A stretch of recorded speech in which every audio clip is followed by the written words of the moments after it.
everybody. Welcome to the Drew Grimaldi podcast. We have a very special guest today. We are waiting for him to log in here. But while we are waiting for that, we have some pretty crazy stuff going on in the world out there today. So, we constantly keep talking about the seditious six, okay? The seditious six that basically told the military not to follow orders. And it's crazy, but now they're talking about suing Pete Hegseth. This is crazy, and it's insane, but that's what these people are about. And this right here is Senator Mark Kelly, who is now being investigated. Put people under oath. Saying crazy we need shit. To get to the bottom of this. Hey, the U.S. military is, the most powerful and effective, military in the world. And we've got to be, precise, and we have to be operating in accordance with U.S. law and international law, always.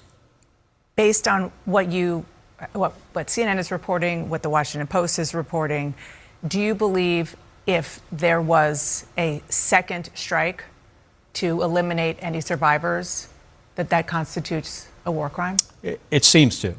If that is true, if what has been reported is accurate, I've got serious concerns about anybody in that chain of command stepping over a line that they should never step over.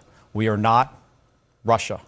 We're not Iraq. We hold ourselves to a very high standard of professionalism. And this is where I'm really troubled about this, is because I have so much respect for people in the United States Navy. I served in the Navy for 25 years, and there is no organization more professional than Navy SEALs.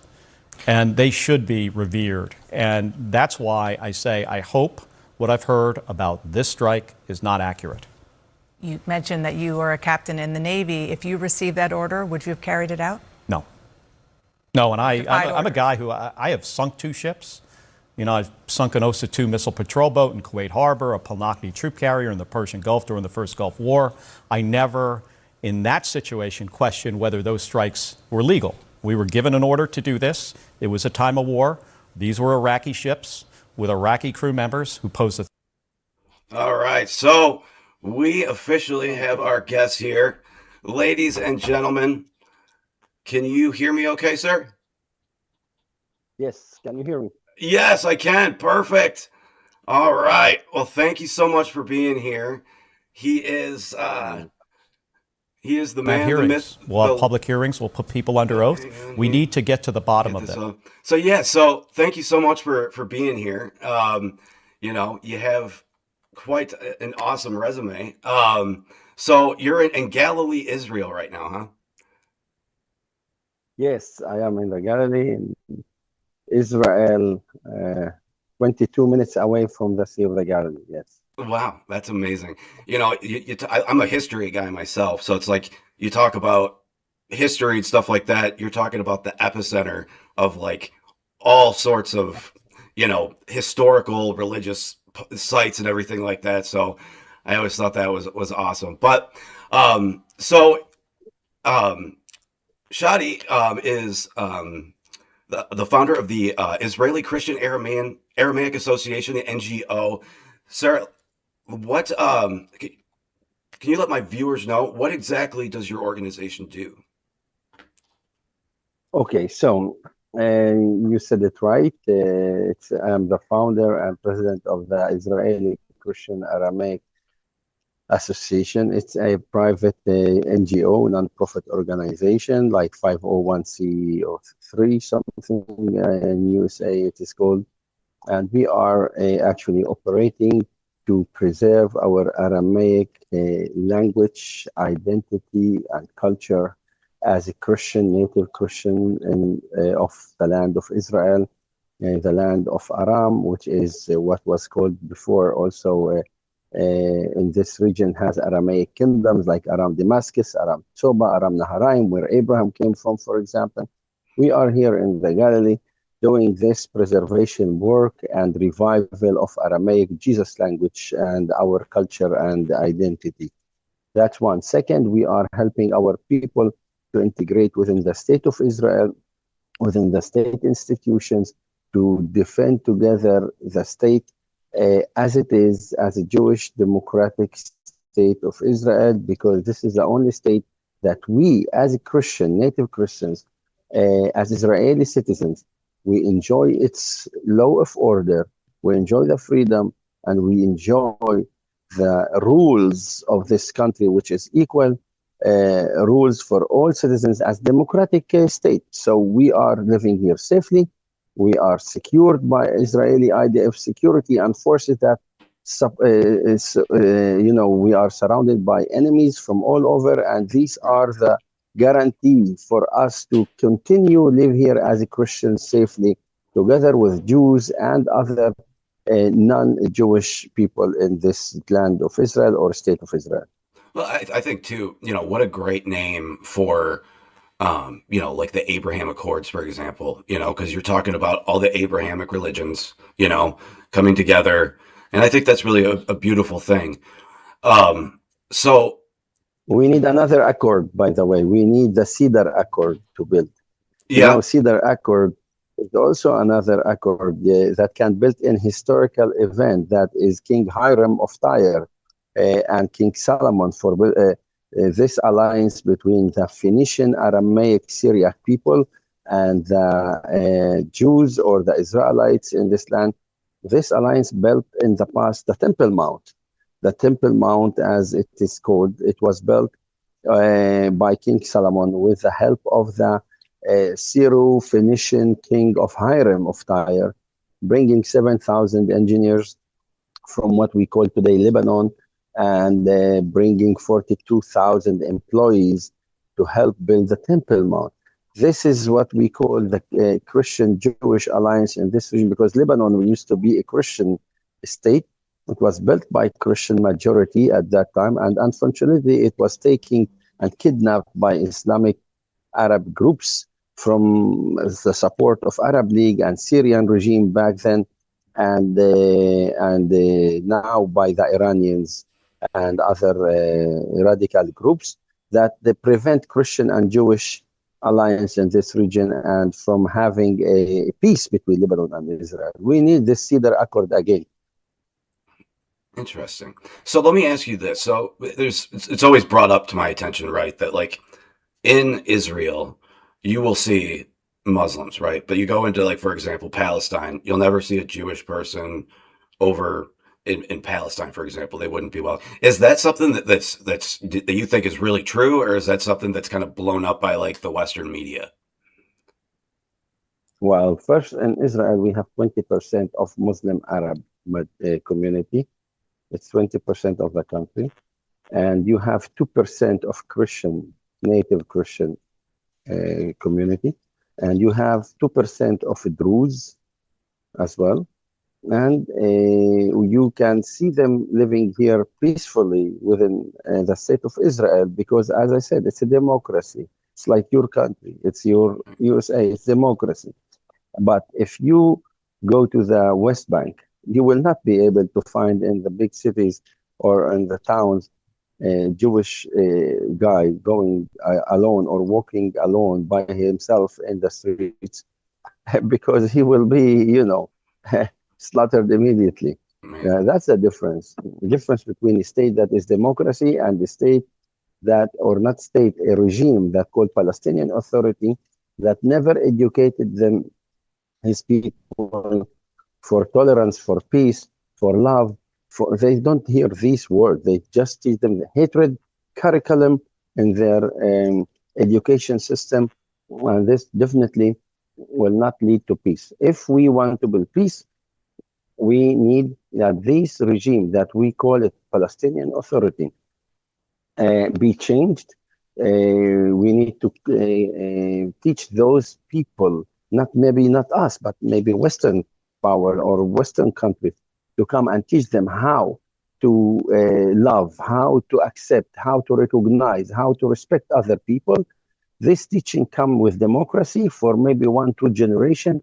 And after that, we will bring those people to the same values that here in Israel we teach, and then peace is possible. But now to come and make peace with people full of hatred, it will make just another failure state, create another failure state. They want to call it Palestine, that it is just one way to destroy the people of Israel, and us, Christian and Jews, will suffer from it. So, so with that, right? So you hear a lot in the liberal media, especially in the United States. They're constantly talking about how bad the Palestinian people have it, and they blame it on Israel. Now we know it's not that a lot of these are lies, but like, is there any, like, is most of their suffering caused by? I mean, obviously caused by Hamas, but I just think it's interesting that these people haven't gotten rid of these people yet. What are the chances of actually getting rid of Hamas out of that region, do you think? Well, for me, Hamas, Drew, is just one face of Islamic jihadi method. So if not Hamas, there is Islamic Jihad. If not Islamic Jihad, we have Jabhat al-Nusra. If not Jabhat al-Nusra, we have Al-Qaeda. If not Al-Qaeda, we have ISIS. They will create something else in the name of Islam and Jihad. So it's only Hamas. It's called today Hamas. So I don't, maybe you can change its name to be like maybe Stone. I don't know. You can call Right. it a hat. But they will create another group called something else to continue the Islamic fight, which they claim and they want by it to dominate the entire world, and Israel is included, and it is close to them. It's in the front lines.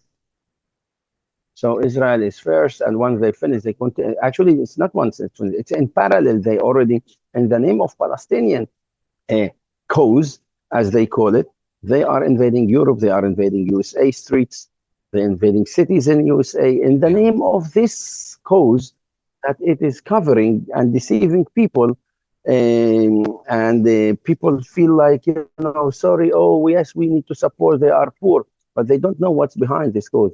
Behind this cause is Islamic agenda to conquer the West and dominate you and your country and your children and Islamize you. Right. And it's funny too, well, not really funny, but Winston Churchill had a quote back in the day where he talked about how, you have Muslims living, for example, in a Christian country very comfortably, but if the majority ever became Muslim, that you would not have a safe, for Christians or anything like that, like they get from living in our places, But what do you think? Drew, Yeah. Drew, just before in this subject, think about it. Think about it. Why they don't migrate to Saudi Arabia, to Qatar, to all Egypt. these Arab-rich countries? Right. Why? They have money, a lot of money, a lot of rich, institutions, and a lot of money. They buy a lot of things in this world. These immigrants from Africa coming to Europe or USA, or from Middle East, why they don't go to those countries and stay there and immigrate there? Because this is not immigration of work. This is a immigration of jihad. Right. That's what it is. Yep. We're seeing that in the United States a lot Majority of it. We're seeing states and cities overrun. It's crazy that it's happening here in America, but we're seeing it too. And I agree with you. Yeah, it's an invasion of that culture, right? Because their way of and their culture is so not compatible with Western civilization in so many ways. Like just how they treat women, masking women. Just the way that they treat basically treat women like second-class citizens and stuff like that.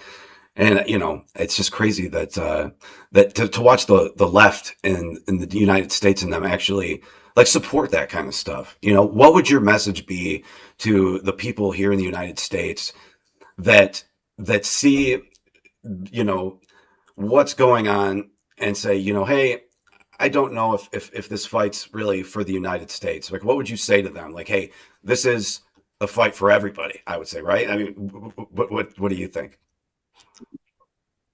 I will tell you this.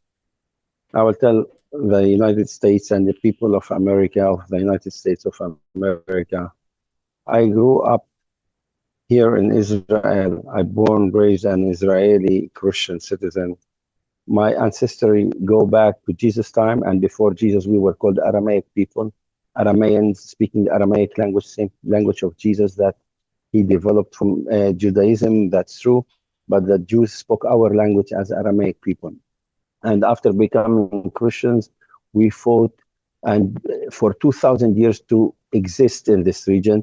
With all the persecution, with all the suffer, we kept testifying for our values, our roots, our identity, and and this is actually that's true. We become a minority here because of many mistakes and because of brutal force of Islam.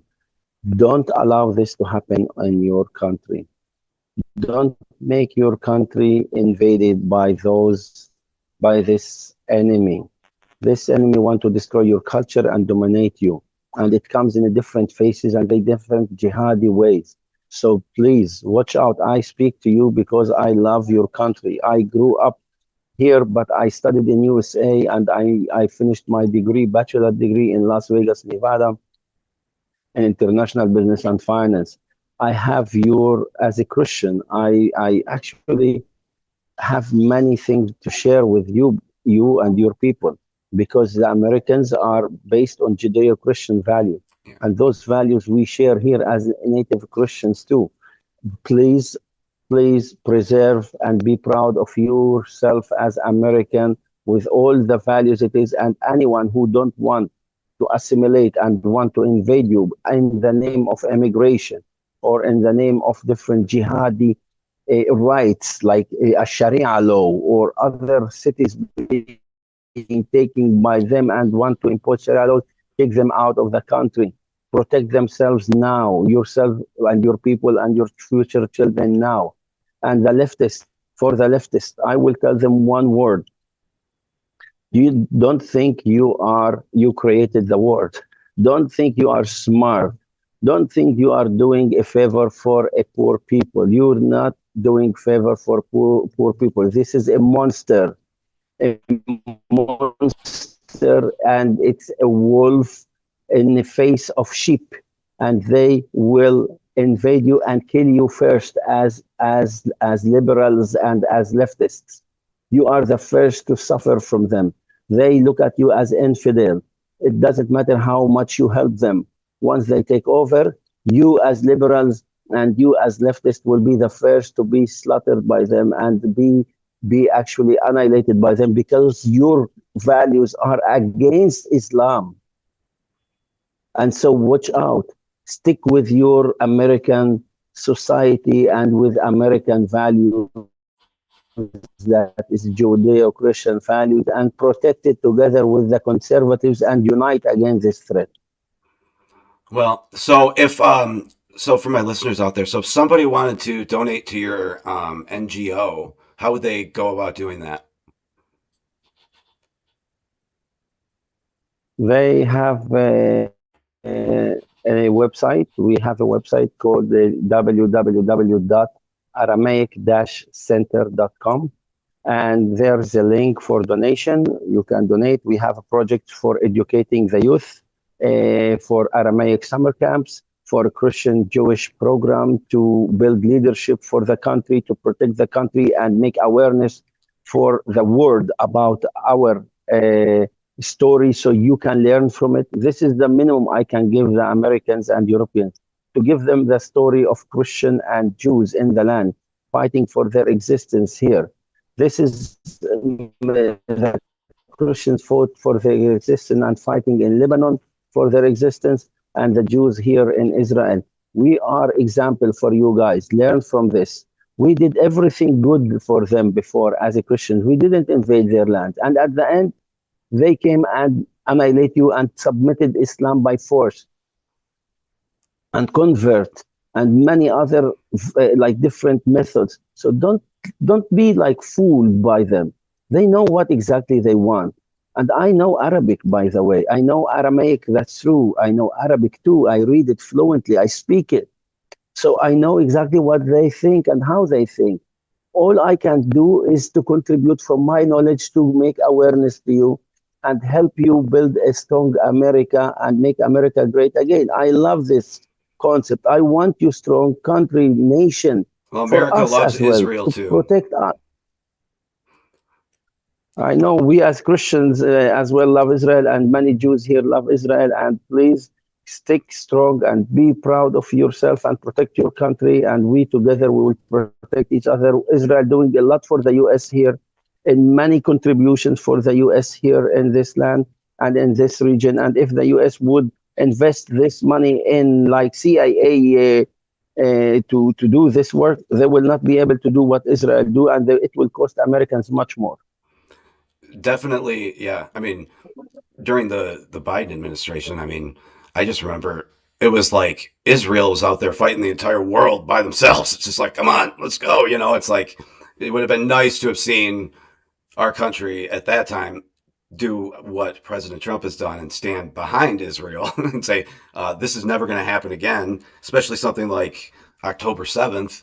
But it's just crazy. You know, they say history never repeats itself, but it often rhymes. And what do you think peace is going to look like going forward? I know you said talking about love is so important that we need to start loving each other. And it comes down to a lot of that re-education, because a lot of these, you know, a lot of the Palestinians have been taught to just hate for so long. And we just pray that they can open their eyes and start to learn to love so that we can push this peace forward. What do you think peace looks like going forward after kind of even like the, you know, the misfires, or so to say, in the ceasefire that we had? I want to tell you, in order to encourage peace in this region and a true peace between nations in this region, Middle East, you need, first of all, to invest on people that are ready to make peace. The people that are ready to make peace are the Lebanese Christians. And Lebanese Christians are ready to make peace with the Jews in Israel. And they want this peace for centuries already. But Arab side is preventing them. And radical Islam is preventing them. Let's help the Christians build the peace with Israel and have a model for peace and beautiful peace between the countries, and between maybe changing Lebanon as well regime, because Lebanon in this context is taken over by Islamic radical group called Hezbollah. We need to change the regime. We need to make maybe Mount Lebanon a smaller state and make peace model that can testify for the peace in the Middle East, how beautiful it can be, and encourage others to follow this path.